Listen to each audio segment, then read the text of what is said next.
Hello, everybody. Welcome. This is your boy, the host with the most, but humble. And I do mean humble, the Nostradamus, aka Derek, and I'm here, of course, on a Sunday to give you, the hungry, humble, happy people here at WrestleCram, the Cramites here, the Dirtsheet Roundup. This is episode 28 of the Dirtsheet Roundup. First and foremost, thank you so much for being a part of the show.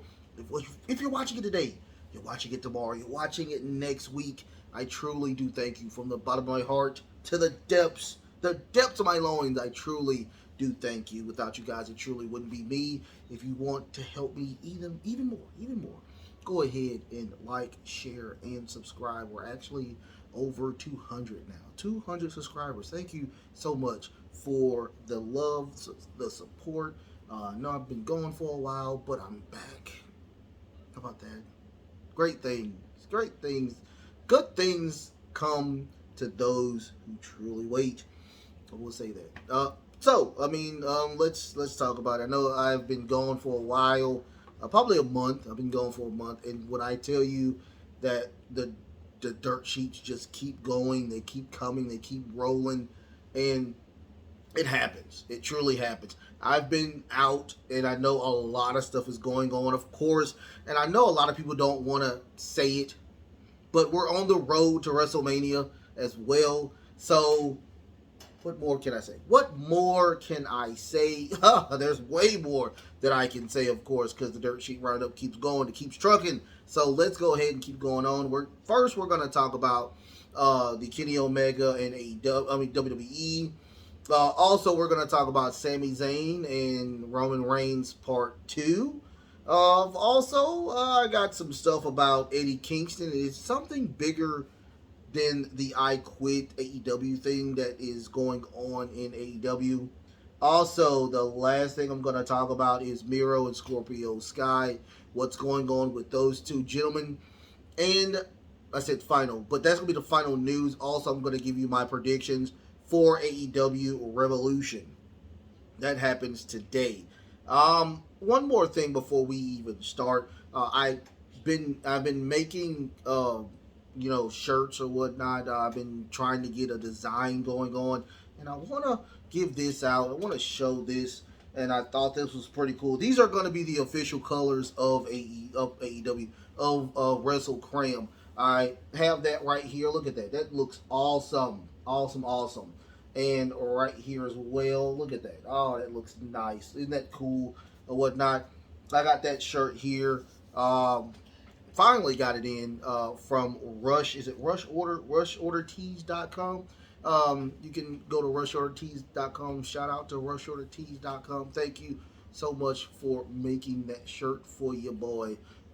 So other than that, let's get into it about, of course, some wrestling stuff. I know y'all are here for, not for me or the shirt. Let's talk about some Dirt Sheet Roundup stuff.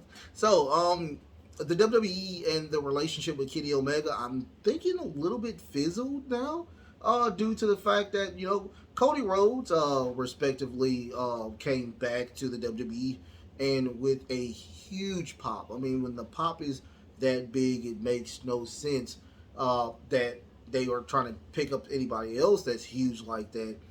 Or might. I don't know. We don't know about that. But I will say this, that Cody Rhodes came onto the scene of WWE and just everything erupted. I mean, just the love.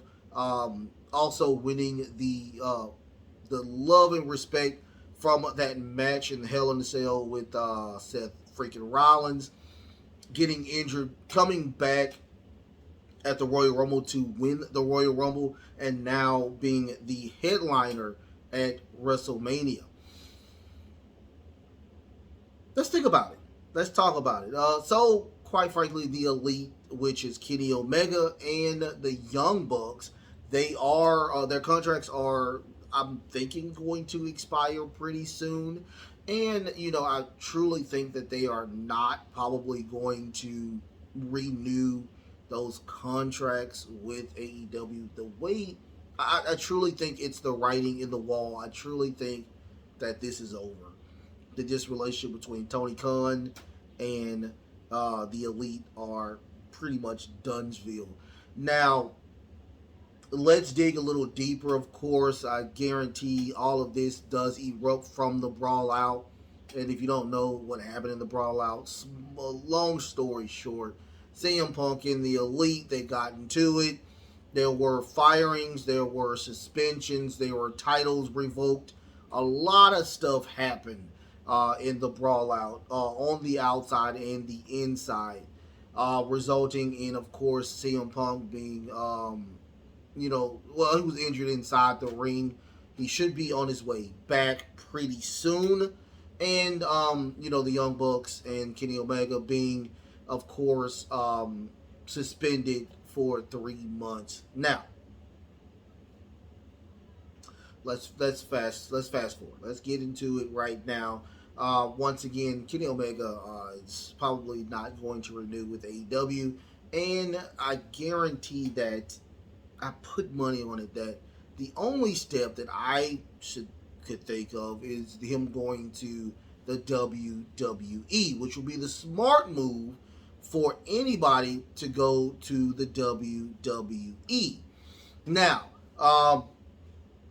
but the WWE is like, pump the brakes. We're not going to bend over backwards to get you or whatnot. Now there are sources out there that are saying that, that he's over 40. Well, he's about to turn 40, and not too long ago that he was out of wrestling for over a year plus. And they're saying also that the 3 years that the resume for the 3 years in the U.S. with AEW isn't the best that they are looking for. And they said that they have people that are even better than Kenny Omega, and they're not really just trying to go for him. Here's my opinion. I will say this inside and out. I think that is complete and utter BS. I think that Kenny Omega is still probably one of the best wrestlers out there, performers out there. And if you don't agree with me, I want you to look at one match, and that was the Kenny Omega and Will Ospreay, who I think Will Ospreay is probably the best wrestler in wrestling altogether. Hands down, I think he's the best performer right now is Will Ospreay. That match at Wrestle Kingdom was probably one of the best matches I've seen in a very long time. And I will say that the Sami Zayn and Roman Reigns at Elimination Chamber was really good, but this match, to me, was the match of the year, hands down. So if y'all are not looking at that and saying, wow, this guy can really go, then I don't know what's going on. Yes, he's knocking on 40. But there's a ton of people in the WWE at the top of the card that are over 40. So stop that. Stop it. I know that you're trying to play some type of haggling when you have a car and it's not the best car. So the used car salesman is going to try to say, you know what? You don't need this car. But it does this, that, this, and that. But you don't really need this car. See, they're doing used car salesman tactics right now to try to get, Kenny Omega at a cheaper rate. Stop it. If Kenny Omega is on the trading block or he's on free agency, trust me, anybody and their mama will put him on their roster. Hands down, stop it. Okay? CM Punk is about what? He's going on 50, and he's still, when he came back, he was the plus delta of AEW. They were getting million views every time Punk set foot on AEW. You truly think that they're not going to add even more millions of views if you get just Kenny Omega? Add the Young Bucks in there as well. Come on, stop it. Stop the cap. Stop the cap. Do I need to go get that cap right there? Do I need to get that cap and put it on? Come on, WWE. Stop it. Stop it.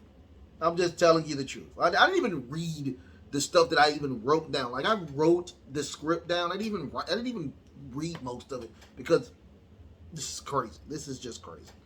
So let's talk about, of course, Sami Zayn and Roman Reigns. We're going to get a rematch. We're gonna get a rematch, you guys. Yay! Yeah. Celebrate. No, pump the brakes. Pump the brakes. Here's what's going on.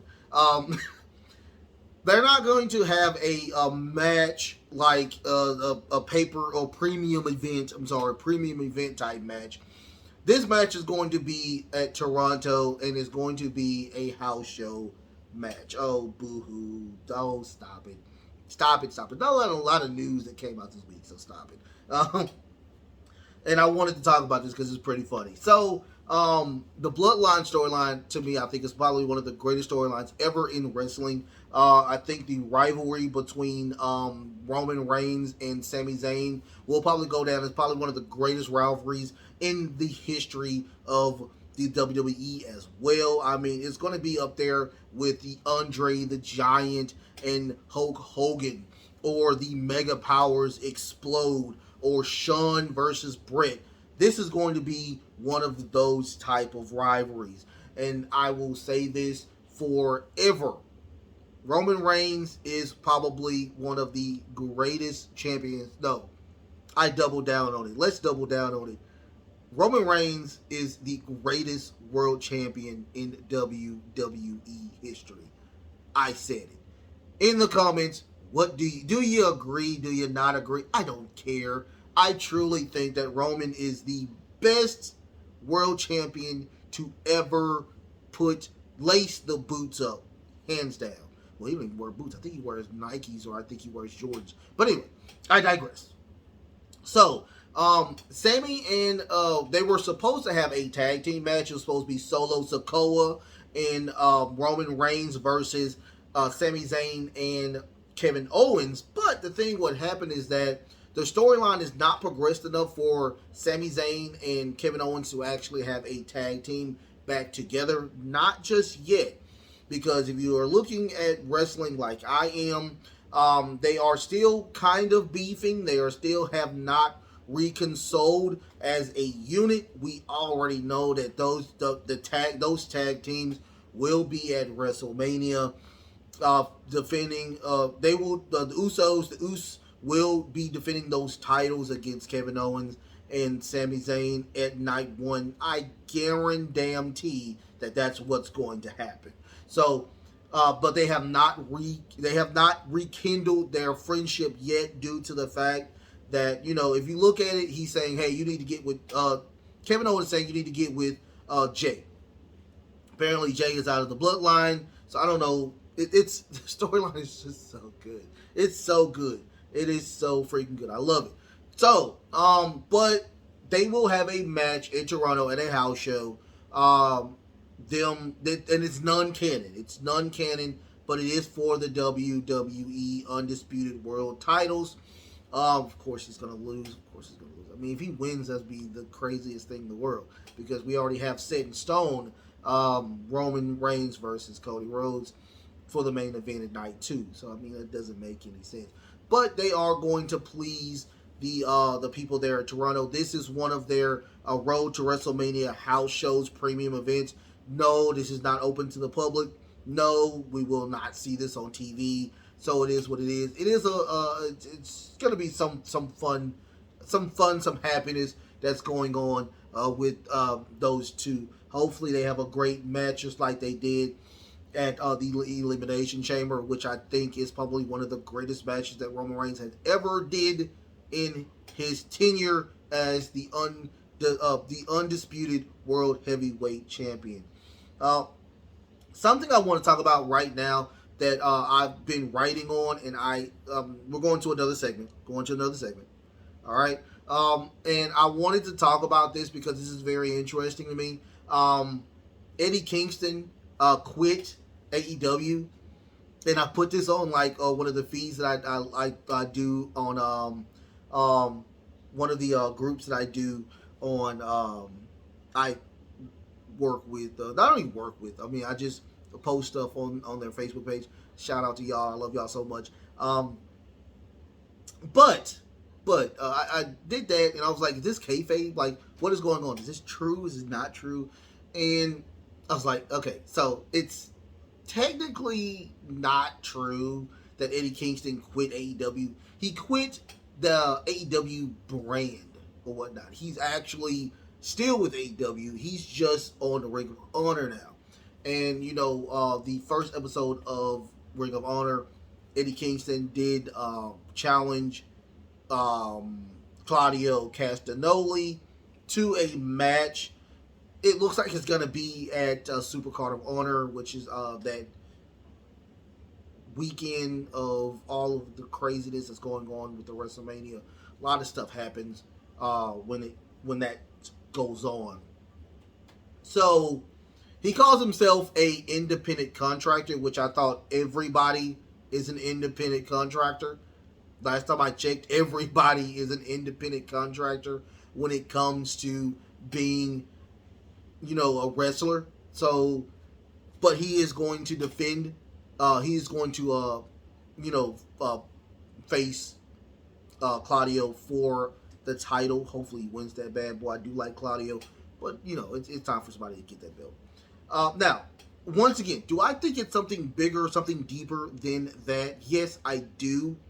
Due to the fact that we are still talking about the brawl out, and we have Britt Baker on Barstool still talking about it.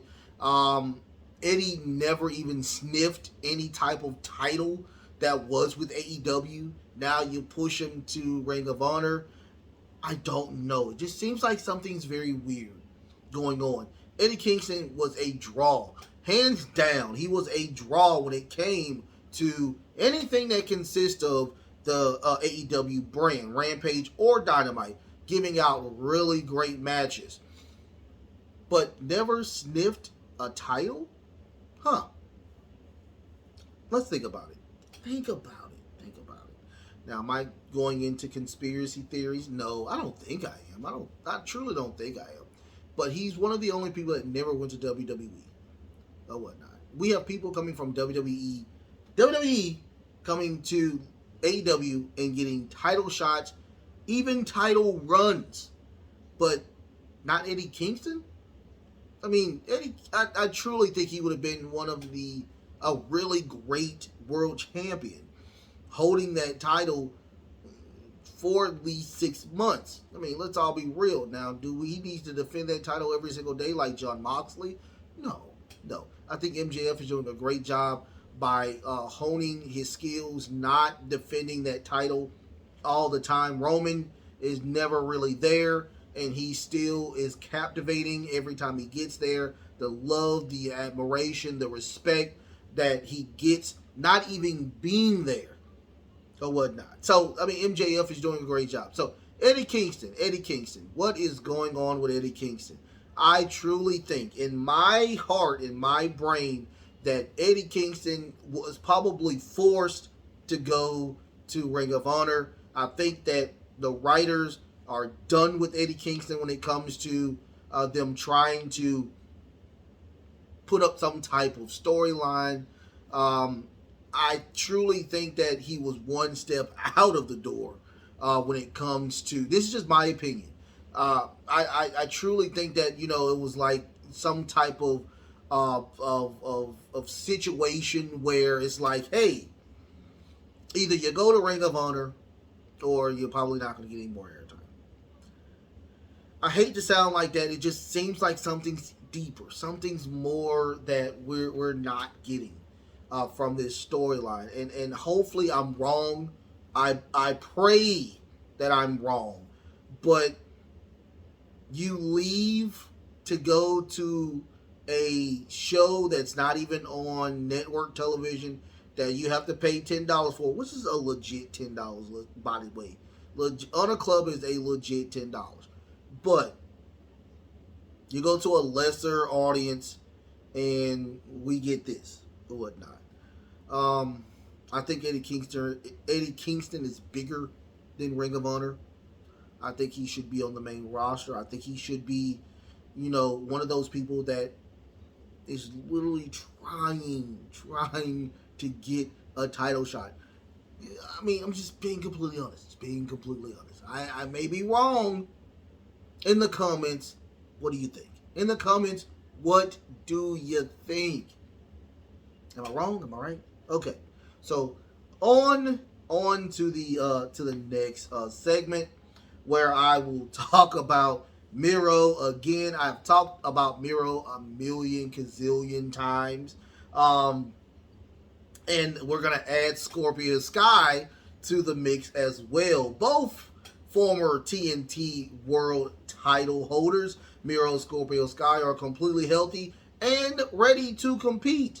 But sadly, Creative has absolutely nothing for them. Apparently, they have several years, and when I do say several years, because I think Miro literally just re-signed with AEW not too long ago. So you have now. So now you have you have like literally crap that's going on with the situation where apparently that Miro isn't happy with some of the storylines that we were supposed to be getting with Miro, so he did stop those. Now I do know Scorpio Sky did drop that belt to Wardlow due to the fact that he was injured, but once again, he is completely cleared. He's ready to go. This is once again Jim Cornette of me saying that this is truly lazy booking at its best. I don't know what we need to talk about when it comes to Tony Khan, who I think is a great person. I think AEW is a great company. You have a lot of great wrestlers there, but the thing is, I don't know what's going on behind the scenes. I don't know if it's where Vince McMahon had a Vince Russo, and Vince Russo gave him some type of storylines, and Vince was like, yeah, no, or if it's all just Tony Khan. Tony Khan, you have too much on your plate. You are a multi-billionaire. You are a owner of a multi-billion-dollar football team. You write for 3, 4, 5, probably 5, because Dark and Elevation, we forgot about those. You write a lot. So we may need to take some of that off of you and get some better, compelling storylines. The storylines are not good. They have not been good since CM Punk has been gone. And it sucks because I don't know if it's like I said, I don't know what the issue is. There are so many great players when it comes to what you got going on with your roster. You do. I don't, and I will say this. I will say this on my deathbed. Rampage is trash. It is hard to digest anything that consists of Rampage. And I say this, I've been saying this on my old stuff when I look at any of my Rampages, the current ones. What is it that you want me to say about Rampage? And I know I'm just ranting because this is about Miro and Scorpio Sky, but figure it out, because you have two great elite wrestlers in Scorpio Sky and Miro, and you have nothing for them. But Chris Jericho is still doing his thing with a up-and-comer, not even an up-and-comer. I think he's a really great person. One of my best, who I respect, with Ricky Starks. But, it is what it is. It is what it is. I love it. Hopefully something will come about with this situation. Much love to y'all. So, I'm done with my rant. Let's do my predictions on AEW Revolution. I am on Wikipedia. I'm going to go from top to bottom with the main card, not the prelims. So the first match I do see is Christian Cage versus Jungle Boy Jack Perry. I am going to go, of course, with Jungle Boy Jack Perry. I know Christian should be the one that is handing that torch over to Jack Perry. I think Christian has been injured for a very long time, and I think that Christian has been doing nothing but wins right now. So I think this storyline needs to end, and Jack Perry needs to get this W and move on. Move on. Okay. After that, we have Chris Jericho versus Ricky Starks. The premier Ricky Starks, the absolute Ricky Starks. I don't see the benefits of Chris Jericho winning this. I just don't. But I will say that, and of course the Chris Jericho Appreciation Society is barred from ringside. They are barred from ringside, and so a lot of people are saying that the Big Show is going to come in and help Chris Jericho and make this storyline longer. I don't know why, but the way it's looking, it does like Chris Jericho will win this match. So I am going to put Chris Jericho over Ricky Starks, and they're going to move this storyline further along. After that, we have the Elite, Kenny Omega, and the Young Bucks versus the House of Black, that is Malachi Black, Brody King, and Buddy Matthews. These are for the trios titles. Once again, I truly think that the Elite has completely checked out. I truly think that it is over with. I think they are going to, after those contracts are expired, go their separate ways. And they do need to drop those belts to a pretty decent group, and it's going to be House of Black. So I do say that House of Black will win those titles and have a successful, very long run with those titles. After that, we have a triple threat for the women's AEW World title. That is Jamie Hayter versus Saraya and Ruby Soho. Now, if you don't know anything about this storyline, it is very complex and it makes your head hurt. Quite frankly, you have the group of Jamie Hayter, you have the group of Saraya. They are trying to recruit Ruby Soho into said groups, but I think that both of those groups will crash and burn. I truly think this is Ruby Soho's time, and I truly think that she is going to win this title. I do like Jamie Hayter. I think Jamie Hayter is a really good champion, but once again, I will have a story on Monday where I talk about something about their women's division, and not only their women's division, I think this one person can save AEW. But we'll talk about that Monday. Who I think is going to win this match? I think that Ruby Soho will win this match, taking over the reins as the AEW Women's World Title. Champion. I'm sorry. So after this, we have John Moxley versus Hangman Adam Page. I truly think that there's pointless. Once again, this is pointless for John Moxley to get another win.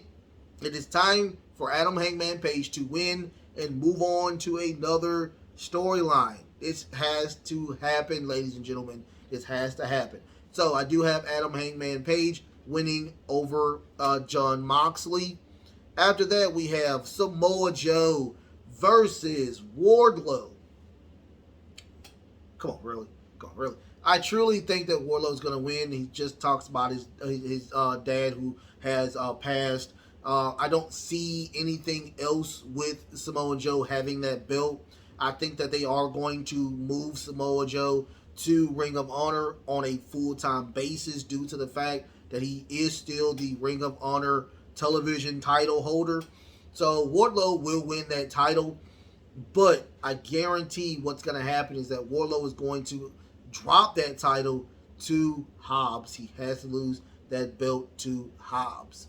And I will tell you what's going to happen at the end of that. Because I think the storyline is going to, hopefully, my suggestion, the storyline is going to progress to something a little better.